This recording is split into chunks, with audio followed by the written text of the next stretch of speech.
dierbaar is wat graag wil offer, wat sê pastoor, nou nie vanoggend vergeet van die offers nie. So u het met excitement gekom want u wil offer, want dit is deel van u aanbidding. Amen. So ek gaan 'n kort deel gaan ek net voorhou, want ek wil vanoggend praat oor Timotheus.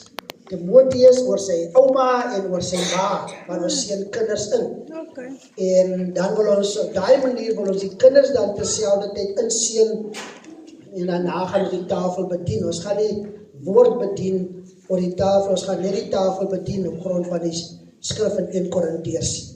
Gaan ons die tafel bedien. Prys die naam van die Here. Ons het gepraat, is van net om ons buitewyke ook te bring by die gedeelte wat ons hanteer het die afgelope maand oor offer. En ons het gepraat in Lukas hoofstuk 12 vanaf vers 13 tot 21. En ons verstaan dat wanneer ons offer, dan offer ons nie uit dwang uit nie. Want die woord van die Here is baie duidelik, God het 'n blymoedige gewer en die Here lief. Iemand moet nie voel, maar ek word nou 'n hoek gedruk en ek moet nou gee nie. Maar wanneer jy offer begin verstaan, dan het niemand nodig om jou te druk vir 'n offer nie. Jy doen dit omdat jy liefde het vir die Here. Baie mense sê, ja, maar ek gee vir die Here. Die vraag is, wat gee ek vir die Here? Want God stel belang in dit wat ek fisies doen op hierdie aarde. Dis hoekom hy my 'n liggaam gegee het. Ek is nie 'n geestelike wese. Of kom ek stel dit duideliker. Ek is 'n geestelike wese wie woon in 'n liggaam. Maar ons bestaan uit liggaam, siel en gees. Wanneer ek die dag sterwe, dan sal die liggaam nie meer wees nie. Of wanneer die wegraping kom, dan word hierdie liggaam verheerlik. Want dit is die liggaam wat sal kan ingaan om by die Here te wees tot in ewigheid. Die verheerlikte liggaam. So wanneer ek op aarde is, dan moet ek steeds doen dit wat van my verlang word deur die Here op hierdie aarde. Dis hoekom ons die gebed bid, die Onse Vader gebed wat spreek van dit wat in die hemel is, laat dit ook wees so hier op aarde. So offer is al lankal ingestel deur die Here. Dis nie 'n nuwe ding nie.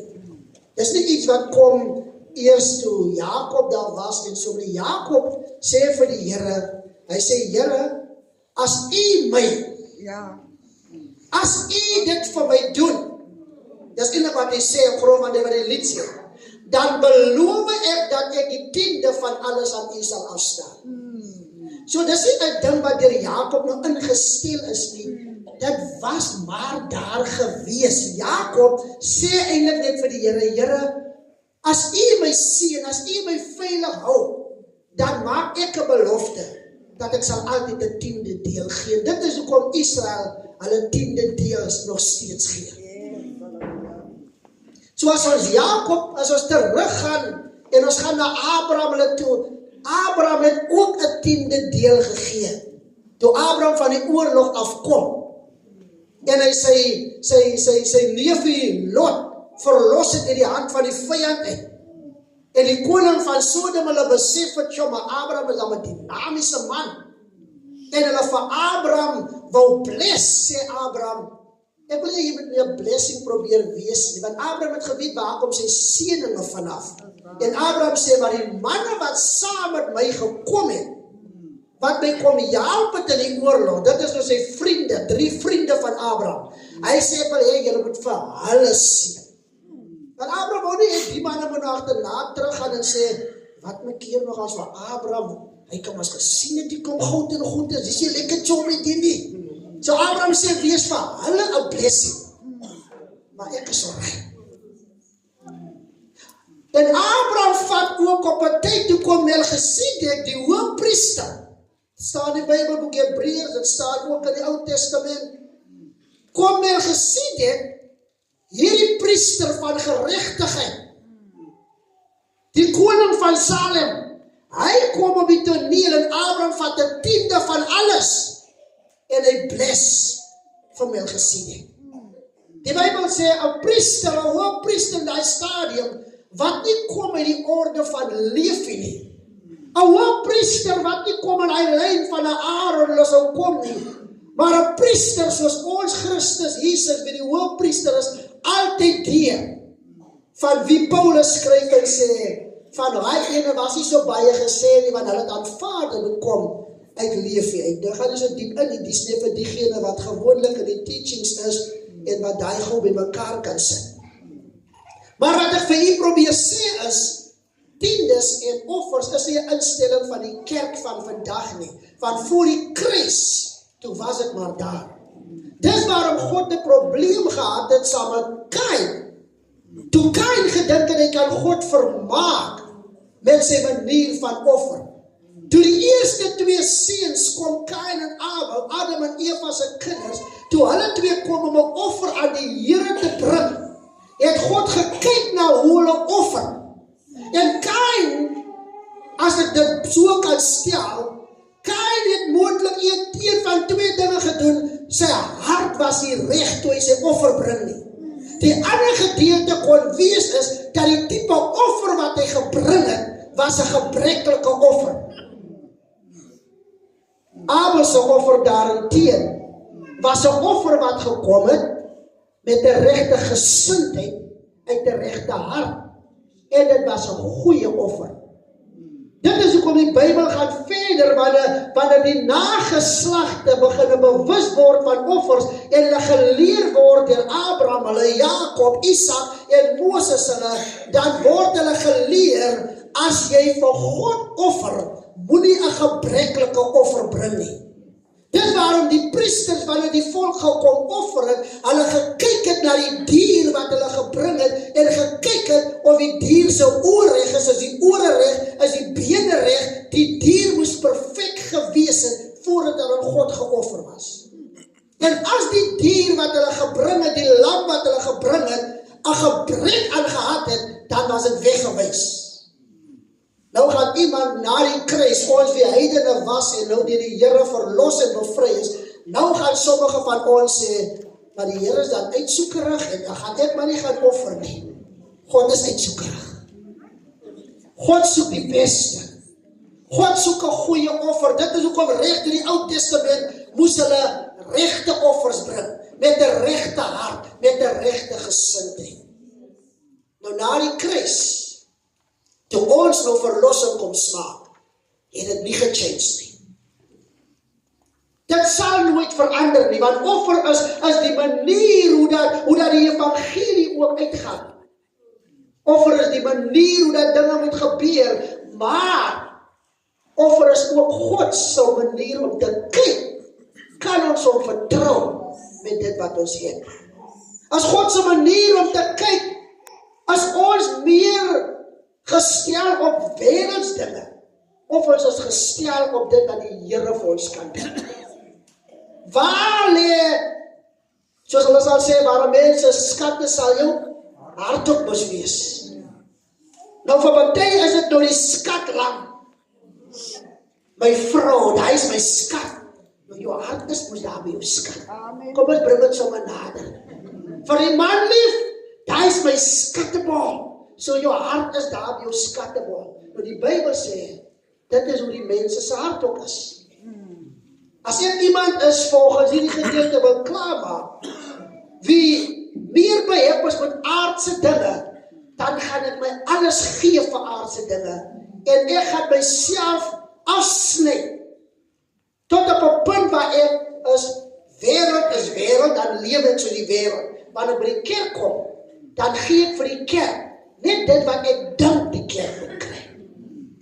Want ek het nog nie bekeer om te besef dat die koninkryk van God is nie die koninkryk van die wêreld nie. Aan die wêreld mag jy R5.000 in jou hand hê, en nie weet of jy kom of gaan as jy tussen Berlyn en België deur gaan en nie later weet by die huis waar het van jou geld geword nie. En by die huis kom en sê, wow, R5.000 is nie meer geld nie. Maar as jy die koninkryk van God is, dan leer jy dissipline en orde. En die R5.000 raak nou geld. Want dit is baie meer werd as wat dit is in die wêreldstelsel. Want die wêreldse ekonomie kan nie vergelyk word met God se ekonomie nie. Want iemand wat R5.000 verdien, wat by die Here is, en kinderlik is, en bereid is om te leer, en skynplek by die Here kom vind het, en net doen dit wat die woord sê, is iemand wat meer geseënd is. En seëninge word nie gemeet aan aardse besittings nie. Want die Bybelse apostel skryf, hy sê, ek wil hê dit moet met jou goed gaan. Liggaamlik, siel en gees. Baie mense verdien duisende rande, maar het gaan sleg. Dit het ook 'n skrywer 'n lied geskryf het wat sê, it is well with my soul. With my soul, it is well. Baie mense kan sê, dit gaan goed, want ek het 'n kar.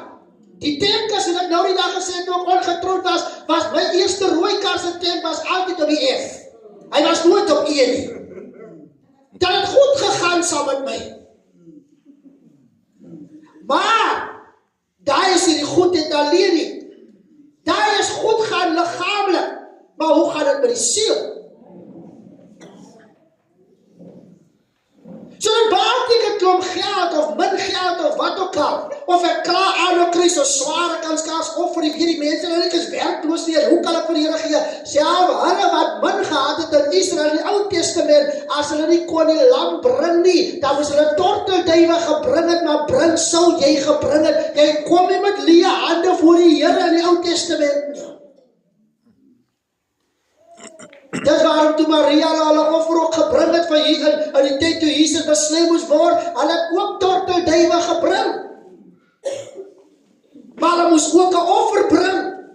Maria kon nie nou sê, maar ek het nou geboorte gegee aan hierdie spesiale kind, en ek gaan nie offer nie. Die beginsel was vir haar ook. Die reël het vir haar ook gegeld, offer sal jy offer, en die priester sal kyk na jou offer. Dis hoekom Jesus by die skatkis gestaan het, en gekyk en hoe offer hulle. Maar hy was God. Hy kyk mos in die hemel en heel die hoe offer hulle. So nou sy God in menslike gedaante op aarde, nou kyk hy. Wat het die volk Israel geleer deur al die jare? Was hulle kinderlik om te leer en toe te pas, of was hulle hardkoppig om te sê, niemand sê vir my nie, ek maak met my offer wat ek wil. Ek maak met my geld wat ek wil. En ek vergeet dat die Bybel sê, wie is dit wat vir my krag gee, wie is dit wat sterkte gee? Want dit is die Here wat krag gee, is hy wat sterkte gee, is hy wat wysheid gee, is hy wat by die vermoë stel om op te kan staan en te beweeg en te kom by die plek waar ek my werk kan gaan doen. Daarom ter afsluiting van Lukas 12:13-21 is belangrik, sê die Here vir hierdie man, moet jy jou hart stel op wêreldse dinge. Moenie beklei oor 'n erfporsie nie. As jou broer jou indoen oor 'n erfporsie, ons het hierdie gewoonte in die koninkryk van God om te argumenteer, dan vat jy net alles. Hoeveel mense het al geërf en vandag loop hulle met niks? Hoeveel mense het die verkeerde ding al gedoen om te doen wat ons as kerk van God nie moet doen nie, om die lotto te gaan speel, maar hulle sit nog steeds met niks. Hoeveel mense speel lotto met die geld wat hulle moet bring vir offer, en dan wen jy by the way nooit niks, en die dag as jy wen, as sê jy ek het al maar R500 gewen, maar jy kan skaars die som regmaak van die 1000 wat jy uitgedobbel het nie. Van die wêreld hou jou dwaas. Maar as jy die som gaan maak van jou blydskap daai dag as jy R500 lotto geld gewen, om nou Hungry Lion te gaan koop, want jy het al so lank al kon gekoop het, want jy het al R1000 geplaas. En nou moet jy vir die Here kom offer. En nou is daar 'n storie. Nee, ek wil nie gee nie. Gee nie vir die kerk nie. Pastoor, kyk hoe lyk die pastoor daar by die kant. Vetgemaakte kalfies. Kom het ek vir hulle gee, kom het ek beloffer. Jy offer nie vir 'n mens nie. Die offer in die Ou Testament was vir die Here. Hulle het nie die lam opgeskiet hemel toe en dan het die engel hom gevang en dan daar geoffer. Hy was op aarde geoffer. Jou geld word nie gevat in 'n sakkie gesit en opgeskiet met 'n vuurpyl nie. Jou offer is op aarde. God kyk na jou hart. God kyk na jou ingesteldheid. Daarom sê die Here vir hierdie man baie duidelik, moenie hebsugtig wees nie, want iemand se lewe bestaan nie die oorvloed van sy besittings nie. Dis nie hoeveel jy het wat bepaal wie jy is nie. Jy kan klomp hê, dan is jy nog steeds waardeloos. Luister mooi, jy kan baie besit, dan is jy waardeloos, jy's nutteloos. Maar jy kan min hê, dan is die waardevol. Daarom het die Here nie onderskeid getref met wie gee hoeveel duisende wat nie, en die hart geken. Toe hierdie vroukie kom en sy haar muntstuk insit, toe sê sy het baie gegee. Want haar hart was reg. Sy het nie gespoog met, ek gee die meeste en die mense met my kop toe vat en so nie. Ek onthou op 'n tyd, toe ek amptelik klaar maak met dit op 'n tyd, toe ek nog jong man ook was, begin werk het, en ek my lekker werk het by SARS as auditor, kyk as ek dan nog my 10de gebring, hy het geskryf met die checkie uit, volkskas checkie, absa checkie, hy het dit of wat ook al, en dan sit ek om daarin. En dan, in die kerk, dan ervaar ek is die man met die hoogste 10de. Maar ek het nooit, en ek kan het nie van die preek was, ek het nooit gespog met, ek gee die meeste 10de na die kerk nie. As ek miskien nog so gedink en ek so doen, dan het die ouderling met hierdie lorry, wat hy altyd gered, so blauw lorry. Hy lorry het so geklink, en ek het met die keer achterop geklim, ek sit te lui was om te stap kerk toe, klim achterop, dan gaan het so aan na die kerk toe. So het hy lorry gered. Dan staan ek by so daarboop, by baie keer dan staan ek en dan skielik een man, dan maak hy ouderlinge klomp geld, maar hy het ook plaaswerkers van hom, wat hy altyd gehad het, en met die plaas vir hulle gaan optel, want hy het ook van die plaas afgekom, hierdie lang lorry, wat hy gery het, dan hy plaaswerkers gaan werk, dat klop windpompe gaan rechtmaak, en dan sien ek die man, want ek was die tesourier, en sien ek, ja, weile ouderlinge man, die man was kwijt neergekom, is van by my 10de. Dink ek, joh, die het baie gemaakt, die man. En as ek nog weer gedink het, ek is weer die man, want ek is die man met die meeste 10des. Dan sien ek, hier kom die broer wat trokke ry. Dan dink ek, joh, die broer het sy kabounes gekry, sien ek hier. Broer Jarvis is weer op 'n level gewees in die boeke. Daai het my humble gehou. Ek is oriënteer, ek gee klomp 10des, maar daai het my laat besef, jy kan nie spog oor wie gee die meeste nie, want 'n 10de is 'n 10de. R100 vir iemand wat 1000 rand pay, is 'n 10de. Iemand wat 'n R500 gekry het as 'n blessing, R50 is 'n 10de. Die een wat 'n R20.000 10de gee, het niks meer gegee as die een wat 'n R50 10de gegee het nie. Kom ons doen wat die Here sê. Kom ons redekabel nie. Kom ons stry nie oor onnodige goed nie. Jesus het 'n antwoord vir alles, soos ek vir u antwoorde probeer gee het vandag. Hy het 'n antwoord vir hierdie man gegee, om hom te sê, los hierdie stryery oor geld, los hierdie stryery oor erfporsies, fokus jy op die Here, want iemand, in Lukas 12 vers 15, want iemand se lewe bestaan nie uit die oorvloed van sy besittings nie. Terwyl jy die offers so reg kry, gaan ons die kinders inseën, dit gee u van geleentheid, en dit insing by u, want u het klaar gereed gekom, met 'n offer. U het klaar by die huis besluit, wat gaan u offer? En dit is hoe ons altyd kerk toe kom, klaar besluit het, wat gaan ek offer? En as ek in die huis van die Here sit, dan offer ek, omdat ek het my voorgeneem, ek gaan dit offer. En as ek oortuiging gekry het, dat dit wat ek besluit het, was nie 'n regte gesindheid van my om dit te offer nie, en die Here sê iets anders gesê, jammer vanoggend, dan gaan ek offer, wat ek oortuig voel, want die Here het 'n blymoedige gewer lief. Amen. Amen. Here, ons sê vir baie dankie. Dankie, Here. Vir elkeen vandag. Dankie, Jesus. Here, we besef dat ons offers behoort aan U. U gee aan ons 100%, U verwag 10%. En selfs die 90% wat oorbly behoort ook aan U, want U wil hê ons moet goeie stewards wees. Ons moet ons geldsake goed kan bestuur. Baie van ons, Here, is onder skuld. Baie van ons, Here, kry swaar. Nie omdat ons nie het nie, maar omdat ons nie weet hoe om dit te gebruik nie. Wil ons elkeen bring, Here, kinderlik tot 'n plek van gehoorsaamheid. Dat ons sal weet ons offer, Here, is verhouding saam met U. Dit het niks te doen met mense nie, maar het alles te doen met hoe dat ons na U toe kom en hoe dat ons tot U offer. Seën, Here, vandag elkeen se lewe. Hulle wie min het, hulle wie baie het. Dat ons sal weet, my God, Here, U ken ons harte, U ken ons gesindhede. Help ons as Here om dinge te doen op die manier wat U dit van ons verlang. In Jesus magtige naam. Met baie, baie danksegging en eer.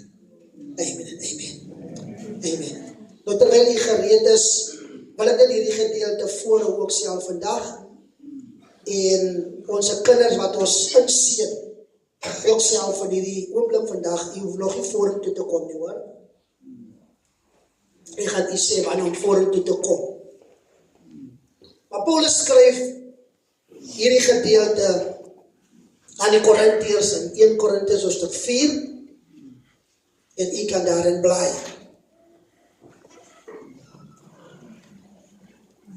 Ons leierskap is weer eens gegroet, soos almal verwelkom is ook self vanoggend in die huis van die Here. Al ons emeritus pastoor, ons dekertie en al ons ouderlinge en diakens, alle leierskap teenwoordig, U is gegroet in die mooi naam van die Here. En U is almal ons reeds lekker welkom geheet vanoggend. Amen. 1 Korintiërs hoofstuk 4 spreek hierdie gedeelte. En dan kan U ook opmaak by Matteus hoofstuk 18. Matteus hoofstuk 18. 1 Korintiërs hoofstuk 4.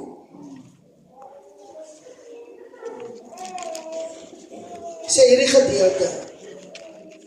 Paul's appeal and warning. I am writing this not to shame you, but to warn you as my dear children. Even if you have 10,000 guardians in Christ, you do not have many fathers. For in Christ Jesus I became your father through the gospel. Therefore I urge you to imitate me. For this reason I have sent to you Timothy, my son whom I love, who is faithful in the Lord. He will remind you of my way of life in Christ Jesus, which agrees with what I teach everywhere and in every church. Ons kan die Afrikaanse een miskien net daarvoor kry. Die Afrikaanse teksvers nie. Maar Paulus sê dit baie duidelik vir die Korintiërs, dat deur die gospel het hy vir hulle 'n pa kon word. So nie die paaskap, die vaderskap, soos die wêreld dit sien nie, maar vaderskap in die gospel. Wanneer iemand 'n rol in jou lewe kon vervul in die evangelie, whether dit 'n man is of 'n vrou is, wat vir jou opvoeding gee, wat jou leer, wat jou onderrig, dan kon word daai persoon jou vader of jou moeder in die Here. Word jou vader of jou moeder in die Here. Ek wil net graag die Afrikaans, as ons dit die Afrikaans kan kry. Okay, hulle kry dit nou nie. Is in ja. So in die Here in word iemand dan jou vader of jou moeder. Nou sê Paulus in vers 16 van 1 Korintiërs 4. Therefore I urge you to imitate me. Kom ek lees die Afrikaans vir u. Kom ek gaan gou na 1 Korintiërs. 1 Korintiërs hoofstuk 4. 1 Korintiërs hoofstuk 4 vers 16. Hy sê ek vermaan julle dan, word my navolgers. So volg my na. Doen dinge soos ek dit doen. Dit is soos 'n kind wat saam met sy pa stap. Iemand het een keer 'n verhaal vertel, waar was 'n storie, waar die pa sit en drink, en die kind skielik agter hom staan, en die pa vra, hoe het jy hier aangekom? En die kind sê, Daddy, ek het al in Daddy se voetspore gestap, tot die binnekant. Like father, like son. Baie keer sê mense, ek wonder waar kry hierdie kind hierdie maniere vanaf. Kyk maar net in die huis, die pa of die ma, die kind kry dit nie iewers anders nie. Mr. Raki praat saam. Like father, like son. Want baie kinders doen dit wat hulle in die huis leer. Die kind wat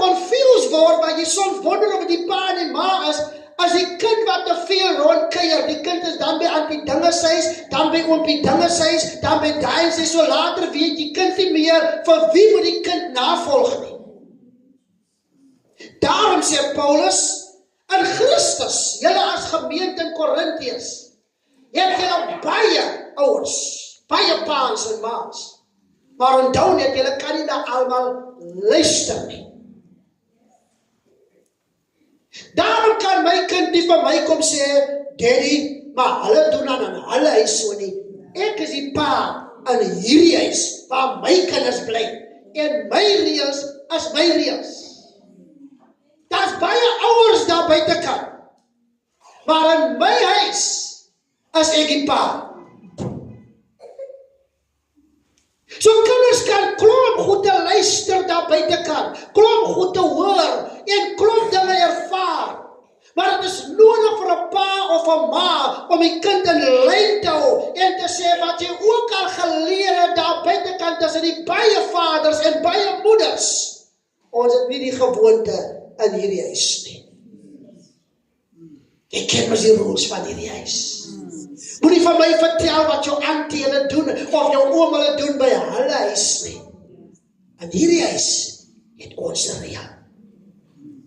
Paulus sê vir die Korintiërs, hy sê vir hulle, so, julle klomp goed gehoor, as jy Korintiërs lees en die ander Bybelboeke wat Paulus eintlik oor praat, as hy hierdie gedeelte sê, julle klomp goed gehoor, julle klomp manne wat klomp goed predik, maar die evangelie wat ek van julle gee, sê Paulus, het ek direk van die Here ontvang.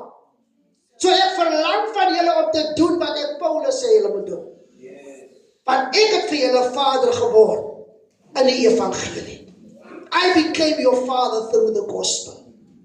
Nou sê Paulus met trots, hy sê vir hulle, vers 17, 1 Corinthians 4, for this reason, I have sent you Timothy, my son, my kind in die Here, whom I love. I say whom I love, who is faithful in the Lord. Hy is getrou. Hierdie pa in die evangelie, want ek lees nie regtig dat hier gepraat word van Timotheus se biologiese pa nie. Daar word in 2 Timotheus 1 deur Paulus aan Timotheus geskryf, want hy sê 2 Timothy 1 verse 2, hy sê vers 3, vers 3, I thank God whom I serve as my ancestors did, with a clear conscience, as night and day. I constantly remember you in my prayers. Hierdie pa, hierdie spiritual dad, sy geestelike pa, maar sy pa op aarde, in liggaam. Sê vir hom, ek dink aan jou gereeld in my gebedens.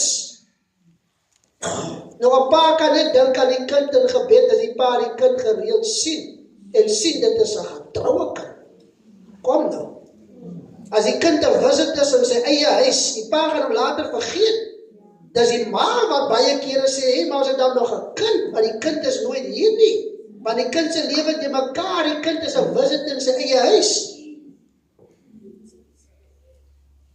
Vers 4 van 2 Timothy 1 sê, recalling your tears. Paulus praat, hy voel hy vaderlikheid oor hierdie kind van hom, sy hart gaan uit vir Timotheus. Hy het 'n diepe liefde vir Timotheus. Hy praat met hom soos 'n pa met 'n kind sal praat. Ek dink toe Timotheus hierdie brief lees, doorvaar Timotheus iemand wat regtig maar vir hom omgee. 'n Pa wat hom nie neertrap nie, 'n pa wat hom in verkeerde spore sal lei nie, want Timotheus het opgesien na Paulus. Hy het nie skaars die vermiste groot gevoel van die pa wat nie meer daar is nie, van Paulus het sy pa in die Here kom word. Timotheus was amptelik nie meer wees nie. Want jy kry pa's wat nooit sigbaar is nie. Ons het altyd gesê, toe kleiner was op gehoor, hulle sê, die pa het gaan melk koop. Nooit teruggekom nie. Al aan pad op, ma moet nou sukkel met die kinders. Maar hy was daar, maar toe sê nie meer daar nie. Nou skryf Paulus vir Timotheus, calling your tears, wat beteken, Timotheus het 'n hartseer tyd in sy lewe ook deurgemaak. Ek weet nie spesifiek hier waarna verwys Paulus nie, of het miskien was toe sy pa gesterf het, dat Timotheus gehuil het en Paulus hom dopgehou het en gesien het hoe hierdie kind sy vader verloor het. Calling your tears, dit kon 'n ander episode ook gewees het. Maar hy is trots op hom, hy sê, 2 Timothy 1 verse 4, hy sê, I long to see you, so that I may be filled with joy. Wonder hoeveel pa's wil hulle kinders regtig sien, want is maar die maand wat soms sê, ag, verstaan maar die kind verdra maar die kind, maar die pa, baie pa's voel so, ek wil nie hy kind sien nie. Moet laat die pa skaar by die Here is, en dan voel hy pa so, maar hy ding wil ek nie sien nie, los hom dat hy gaan niks van hom kom nie. Pa's raak hard, hulle voel seer, hulle voel stikke, maar die kinders breek hulle harte. En dan is die ma waar hy moederlikheid in moet kom en sê, gee die kind nog so 'n kans. Gee die kind 'n kans, ja die kind. Maar Paulus is 'n pa wat omgee. Hy sê, ek wil jou sien, want ek wil weer blydskap ervaar. Dis hoe kinders moet wees, wanneer die pa die kind sien, of hoor van die kind, of hoor die kind gaan kom kuier, dan moet die pa uitsien, hoe my kind kom huis toe. My kind gaan nie wees, want my kind dat my hart vol vreugde is. My kind maak my bly. Nie my kind, ek moet amper voel, kan die kind nie maar wegbly nie. Vers 5 van 2 Timothy 1 sê, I am reminded of your sincere faith, en dit is waarmee ek wil klaar, I am reminded of your sincere faith, which first loved in your grandmother Louise, and in your mother Eunice, and I am persuaded now lives in you also. Jesus. So Paulus, het nie net 'n verhouding met Timotheus gehad van, as net ons nie. Paulus het later die ouma leer ken. Paulus het sy ma leer ken. En Paulus het gesien, die ding wat hier in Timotheus is, het hy by sy huis geleer. So Paulus het nie 'n moeilikheid gehad om nou vir Timotheus van die begin af maniere te moet leer nie. Luister mooi. Mense dink, ons moet ons kinders skool toe stuur. Nou moet die juffrou die manier, moet die kind maniere leer by die skool. Dis hoekom baie van ons kinders kan nie by sekere skole aanpas nie. Want die standaard by die skool is hoog. Die skool sê, jou taai moet nie skeef hang nie. En jy moet jou volles aan hê op maandag of op woensdag. En moet nie vergeet nie, die sokkies wat jy aan het, al is dit toegemaak met die broek, dat moet vir die skool, so wat waar 'n leer is 'n skool. Daai sokkies moet die skool se sokkies wees. So as jy daar aankom met jou eie maniere van ek worry nie, en die skool gaan nie my vertel nie, dan stuur jy na 'n skool toe, daar waar hulle ook nie worry nie. So die pas in by die reëls. So die juffrou die manier kom word jou ouers. Hulle kom word jou ma en jou pa by die skool, terwyl jou eie ouers nie daar is nie. En dit wat jy geleer het by jou ouers, moet jy toepas by die skool, die goeie. En die slegte wat jy geleer het, moet jy afleer. En baie vinnig ook, want die skool gee nie lang tyd nie. Anders skryf mami hulle 'n brief, kom haal jou kind, en gaan skryf jou kind by 'n ander skool in. Daarom moet ons ons maniertjies en ons giertjies los. Daarom het ons nodig om kinders te word wat op trots, wat ons kan sê, ons is trots op hierdie kinders, want ons getrou, soos Paulus sê in 1 Korintiërs 4 vers 17, hy sê, who is faithful in the Lord, getrou in die Here. En Timotheus, ek as die pa hoef nie daar by julle te wees nie. My seun Timotheus, ek is so excited oor hom, ek stuur hom na julle toe. Doen dit wat my seun sê julle moet doen. Moet nou nie kwestie nie, moet nie kom sê, jy sê Paulus nie. Moet nie vir jou groot kom hou nie. Dis wat Paulus Timotheus sê, moet dat niemand jou jonkheid verag nie, maar wees hy 'n voorbeeld vir die gelowiges, in woord, in wandel, in geloof, in gees en in alle reinheid. Dis wat Paulus vir Timotheus skryf. Be an example. Wees as 'n seun, wees as 'n kind 'n voorbeeld. Moenie onordentlik wees nie. wees 'n voorbeeld. Amen. Dat dit by hierdie geleentheid wat ek dan vra dat die ouers en self die kinders na vore kan kom wat ons gaan inseën. En in besonder die peetouers kan agter hulle stellig inneem. En ons gaan by hierdie geleentheid gaan ons kinders aan die Here toevertrou. Maar ons gaan hulle toevertrou aan die Here met al die dinge in gedagte. Ons wil ons kinders groot maak in die vrese van die Here. Ons wil seker maak dat ons kinders verstaan wat dit beteken om eers getrou in die Here te word.